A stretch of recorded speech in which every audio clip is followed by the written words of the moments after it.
응급실 복도 의자에 앉아 있는데 남편이 물었다. 어머니는요? 나는 대답하지 못했다.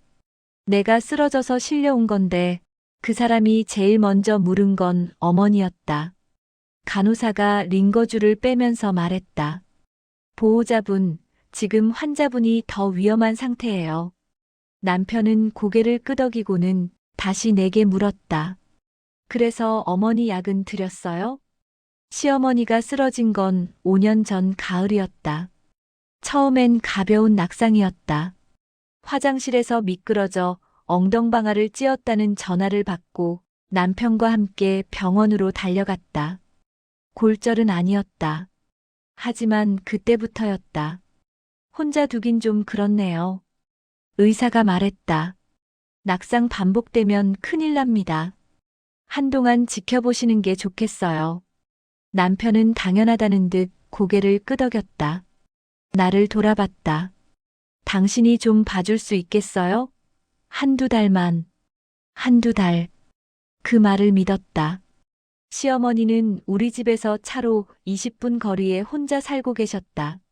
시아버지는 10년 전에 돌아가셨고 남편은 3형제 중 막내였다. 큰형님은 서울에, 작은형님은 부산에 있었다. 자연스럽게 가까이 사는 우리가 맞게 됐다. 처음 며칠은 괜찮았다. 아침에 다녀오고 저녁에 또 다녀오고 밥 차려드리고 약 챙겨드리고 빨래 돌려놓고 오면 됐다.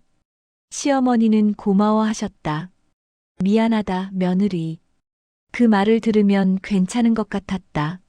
한두 달만 지나면 다시 혼자 지내실 수 있을 거라고 생각했다. 한 달이 지났다. 시어머니의 상태는 나아지지 않았다. 아니, 정확히는 모르겠다. 나아진 건지 안 나아진 건지. 병원에선 별 이상 없다고 했다. 나이 드시면 원래 이래요. 그 말만 들었다. 하지만 시어머니는 혼자 있는 걸 무서워하기 시작했다. 전화가 하루에 대여섯 번 왔다. 거기 있어?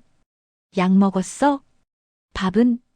남편은 일하러 나가고 전화는 내게만 왔다. 처음엔 받았다. 다정하게 대답했다. 네, 어머님, 조금 이따 갈게요. 오늘 저녁에 뵐게요. 그런데 점점 전화를 받는 게 무거워졌다. 두 달이 지났다. 남편에게 물었다. 형님들이랑 한번 상의해보면 어떨까요? 남편은 난처한 표정을 지었다. 형들도 바쁘잖아. 저도 바쁜데요. 당신이 일 안 나가잖아. 나는 할 말이 없었다. 일을 안 나간 건 맞았다. 아이를 키우느라 그만뒀고 이제 막 아이가 중학생이 됐을 때였다. 다시 일을 시작하려던 참이었다. 이력서를 넣고 면접을 기다리고 있었다. 하지만 그 말을 하지 못했다. 남편의 표정이 그게 무슨 일이냐는 것처럼 보였기 때문이다. 세 달이 지났다. 시어머니는 치매 진단을 받았다. 초기라고 했다.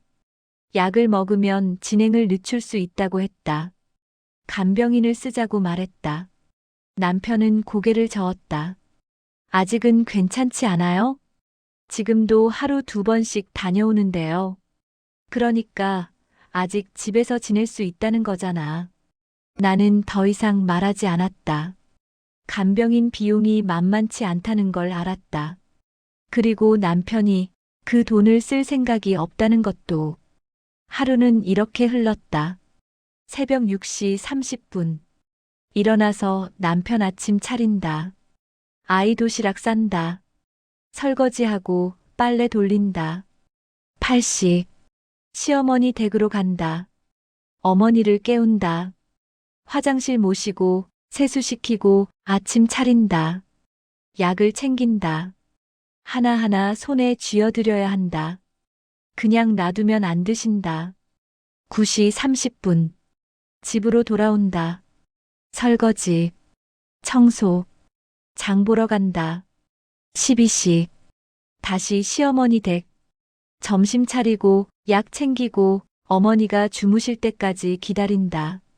2시. 집으로 돌아온다. 아이 학교 시간. 저녁장 본다. 저녁 준비한다. 5시 30분. 다시 시어머니 댁.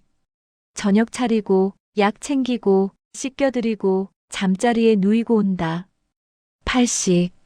집에 도착한다. 그제야 우리 가족 저녁을 먹는다. 설거지. 아이 숙제 봐준다. 남편 이야기 들어준다. 11시. 잠든다. 한 달, 두 달, 석 달. 똑같은 하루가 반복됐다. 시어머니는 점점 더 자주 화를 냈다. 너 어제 안 왔지? 밥 안 줬지? 왔다고 먹었다고 말해도 믿지 않으셨다. 거짓말하지 마. 그럴 때마다 나는 웃으면서 대답했다. 제가 깜빡했나 봐요. 다시 해드릴게요. 그게 제일 빨랐다. 아이가 말했다. 엄마, 요즘 너무 피곤해 보여. 아니야. 괜찮아. 할머니 집 그만 가면 안 돼? 나는 대답하지 못했다. 그만둘 수 없었다. 남편이 허락하지 않을 거라는 걸 알았다. 그리고 나도 모르게 이건 내가 해야 할 일이라고 생각하고 있었다. 가장 힘든 건 밤이었다. 시어머니가 전화를 걸기 시작했다. 처음엔 한 번, 그 다음엔 두 번, 나중엔 10번도 넘게. 거기 누구야? 도둑이 들어왔어. 불이야. 전화를 받지 않으면 계속 울렸다. 남편도 깼다. 아이도 깼다. 남편이 짜증을 냈다. 빨리 받아요. 달려갔다. 시어머니 댁까지 20분. 도착하면 아무 일도 없었다. 왜 왔어? 시어머니가 물었다. 전화하셨잖아요. 언제? 나는 웃으며 대답했다. 그냥 지나가는 길에 들렀어요. 다시 집으로 돌아온다. 새벽 3시.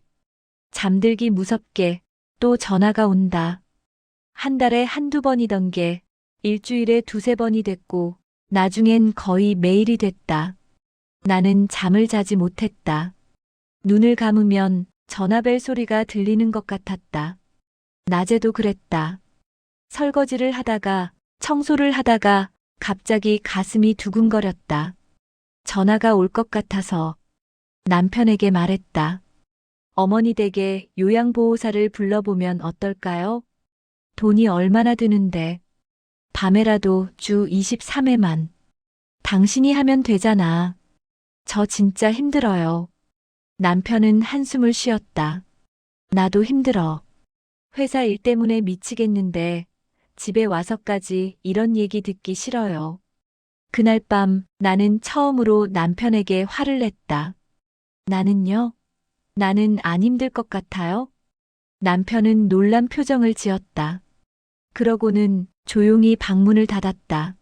나는 거실에 혼자 남았다. 큰형님 내외가 왔다. 3개월 만이었다. 어머니 어때요? 형수님이 물었다. 네, 그럭저럭요. 많이 힘들죠? 괜찮아요. 형수님은 시어머니 손을 잡고 한참을 이야기했다. 어머니, 제 목소리 아시겠어요? 시어머니는 멍하니 쳐다봤다. 누구야? 큰 며느리요, 어머니. 아, 그래. 형수님은 내게 말했다. 많이 안 좋아지셨네요. 고생이 많으세요. 그리고 2시간 뒤 돌아갔다. 작은 형님도 왔다. 한 달 만이었다. 동생, 고생 많다. 아니에요. 뭐 필요한 거 없어? 아니요, 괜찮아요. 형님은 시어머니와 잠깐 이야기하고 밥을 먹고 갔다. 내가 차린 밥을. 설거지는 내가 했다. 그들은 모두 말했다. 고생한다. 힘들지? 우리가 멀리 있어서 미안해. 하지만 아무도 묻지 않았다. 우리가 뭘 도와줄까? 어느 날 손이 떨렸다. 컵을 들다가 바닥에 떨어뜨렸다. 엄마, 괜찮아? 아이가 놀라서 물었다. 응, 미끄러웠나 봐. 하지만 나는 알고 있었다. 미끄러운 게 아니었다. 힘이 없었다. 허리도 아팠다. 시어머니를 부축하다가 화장실에 모시다가 침대에 눕히다가 처음엔 참았다. 파스를 붙이고 진통제를 먹었다. 그런데 점점 일어나는 것조차 힘들어졌다. 병원에 갔다. 의사가 물었다. 무슨 일 하세요? 집안일이요. 집안일만 하시는데 이렇게 될 일이 없는데요. 무거운 거 많이 드세요? 아, 시어머니를 좀 돌보고 있어서요. 의사는 고개를 끄덕였다. 간병하시는구나. 허리가 많이 안 좋네요. 이대로 가다간 디스크 올 수 있어요. 어떻게 해야 하나요? 무거운 거 들지 마세요. 쉬셔야죠. 나는 웃었다. 쉬라니. 남편에게 말했다. 나 병원 다녀왔어. 왜? 허리가 너무 아파서. 약 받았어? 응. 그럼 됐네. 끝이었다. 어느 날 아이가 학교에서 상을 받았다. 시상식이 있었다. 가고 싶었다. 아이도 오라고 했다. 하지만 그날 시어머니 병원 진료 날이었다. 남편에게 부탁했다. 오늘 하루만 형님께 부탁하면 안 될까요? 갑자기 무슨 소리야. 형님들 바쁘다니까. 나도 바빠요. 뭐가? 아이 시상식이요. 남편은 잠깐 멈췄다. 그거야 나중에 또 있잖아. 나는 아무 말도 하지 못했다. 시상식에 가지 못했다. 아이는 울지 않았다. 괜찮아, 엄마. 하지만 나는 알았다. 아이가 실망했다는 걸. 그날 밤 나는 한참을 울었다. 소리 내지 않고. 또 다른 날, 친구가 결혼식 청첩장을 보냈다. 20년 만에 다시 만난 친구였다. 꼭 오라고 했다. 하지만 그날도 시어머니를 비울 수 없었다. 남편에게 말했다. 하루만 당신이 가줄 수 없어요? 내가 어떻게 가? 일 있잖아. 나도 약속 있는데. 그게 일이야? 나는 입을 다물었다. 결혼식에 가지 못했다. 친구에게 사과 문자를 보냈다. 답장이 오지 않았다. 점점 거울을 보는 게 두려워졌다. 머리는 푸석했고, 얼굴은 헬쑥했고, 눈 밑에는 검은 그림자가 내려앉았다. 살이 빠졌다. 식욕이 없었다. 먹어도 체했다. 밤마다 가슴이 답답했다. 어느 날 길을 걷다가 갑자기 눈물이 났다. 이유를 모르겠는데 그냥 눈물이 났다. 멈출 수 없었다. 길 한쪽에 서서 한참을 울었다. 지나가는 사람들이 쳐다봤다. 나는 손으로 얼굴을 가리고 집으로 돌아왔다. 남편은 몰랐다. 내가 우는 것도 무너지는 것도 아무것도 몰랐다. 아니, 알려고 하지 않았다. 아이가 물었다. 엄마, 우리 언제 여행 가? 나중에. 작년에도 나중이라고 했잖아. 미안. 엄마는 맨날 할머니만 챙겨. 나는 할 말이 없었다. 남편과 대화가 줄어들었다. 집에 오면 남편은 방에 들어갔다. 나는 거실에 남았다. 서로 할 말이 없었다. 아니, 정확히는 내가 할 말이 너무 많았는데 입 밖으로 꺼낼 수 없었다. 꺼내면 싸움이 될 것 같았다. 시어머니는 점점 더 나빠졌다. 이제는 나를 몰라봤다. 당신 누구야? 며느리요, 어머니. 며느리? 우리 집에 며느리가 왔어? 처음엔 슬펐다. 그 다음엔 허무했다. 나중엔 아무 감정도 들지 않았다. 어느 날 새벽, 시어머니에게서 전화가 왔다. 15번째였다. 나는 더 이상 받을 수 없었다. 전화를 꺼버렸다. 남편이 깼다. 왜 안 받아요? 못 가요. 진짜 못 가요. 무슨 소리야. 어머니가 기다리잖아. 당신이 가요. 내가 어떻게 가. 내일 회사 가야 하는데. 나는요? 당신은 일 안 하잖아. 나는 웃었다. 웃기면서 울었다. 일 안 하는 게 아니에요. 하루 종일 일해요. 어머니 모시는 것도 일이에요. 그러니까 그게 무슨 일이냐고. 나는 더 이상 말하지 않았다. 다음 날 아침, 일어날 수 없었다.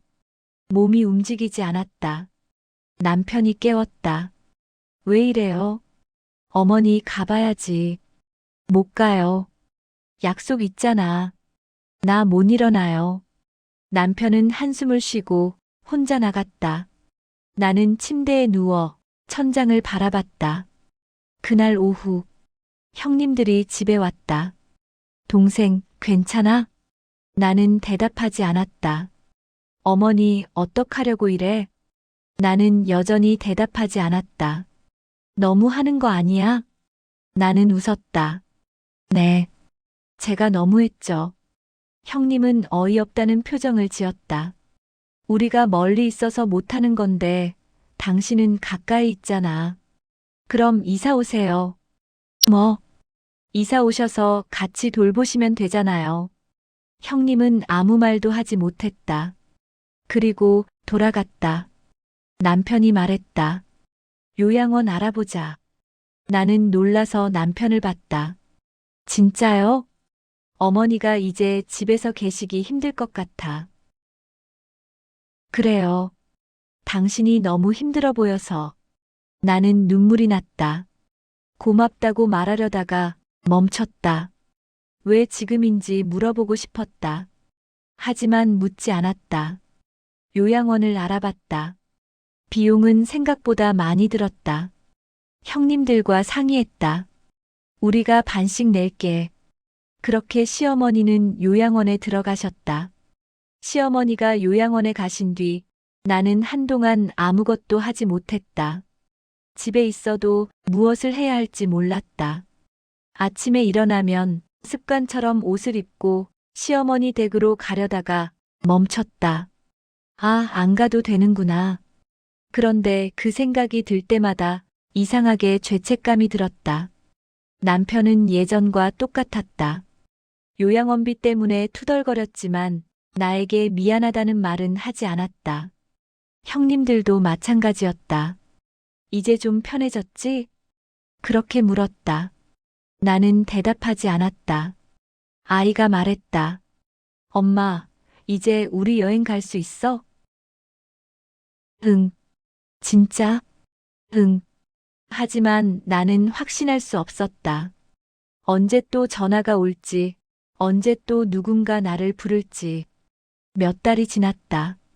요양원에서 연락이 왔다. 어머님 상태가 안 좋으십니다. 남편과 함께 갔다. 시어머니는 침대에 누워 계셨다. 눈을 뜨지 못하셨다. 남편이 손을 잡았다. 어머니. 시어머니는 반응이 없었다. 나는 옆에 서 있었다. 일주일 뒤 시어머니가 돌아가셨다. 장례식장은 조용했다. 형님들이 왔고, 친척들이 왔고, 문상객들이 왔다. 모두들 말했다. 고생 많으셨어요. 이제 편히 쉬시겠네요. 나는 고개를 끄덕였다. 장례를 치르고 집으로 돌아왔다. 집은 조용했다. 남편은 방에 들어갔고 아이는 학교에 갔다. 나는 거실에 혼자 앉아 있었다. 그날 밤 남편이 물었다. 이제 좀 편하죠? 나는 대답하지 않았다. 편하다고 말할 수 없었다. 편하다고 느껴지지도 않았다. 그냥 끝났다는 생각만 들었다. 며칠 뒤 형수님에게서 문자가 왔다. 동생, 그동안 정말 고생 많았어요. 우리가 많이 도와주지 못해서 미안해요. 나는 답장을 쓰다가 지웠다. 뭐라고 써야 할지 모르겠었다. 지금도 가끔 새벽에 눈이 떠진다. 전화벨이 울릴 것 같아서. 그리고 일어나서 옷을 챙겨 입으려다가 멈춘다. 아, 이제 안 가도 되는구나. 그런데 그 생각이 들 때마다 마음 한쪽이 텅 비는 것 같다. 남편은 여전히 나를 모른다. 내가 무엇을 느끼는지, 무엇을 잃었는지. 아이는 조금 자랐다. 엄마, 이제 좀 괜찮아? 그렇게 묻는다. 나는 웃으며 대답한다. 응, 괜찮아. 하지만 나는 안다. 괜찮지 않다는 걸. 무언가 부서졌다는 걸. 그리고 그건 아무도 모른다는 것을. 요즘 거울을 본다. 머리는 여전히 푸석하고 얼굴은 여전히 헬쑥하고 눈 밑에는 여전히 그림자가 있다. 하지만 이제 익숙해졌다. 이게 나라는 것에. 가끔 시어머니 생각이 난다. 미워할 수도 사랑한다고 말할 수도 없었던 사람. 그냥 감당해야 했던 사람. 그리고 나는 생각한다. 이게 효도였을까? 아니면 그냥 견딘 것뿐이었을까?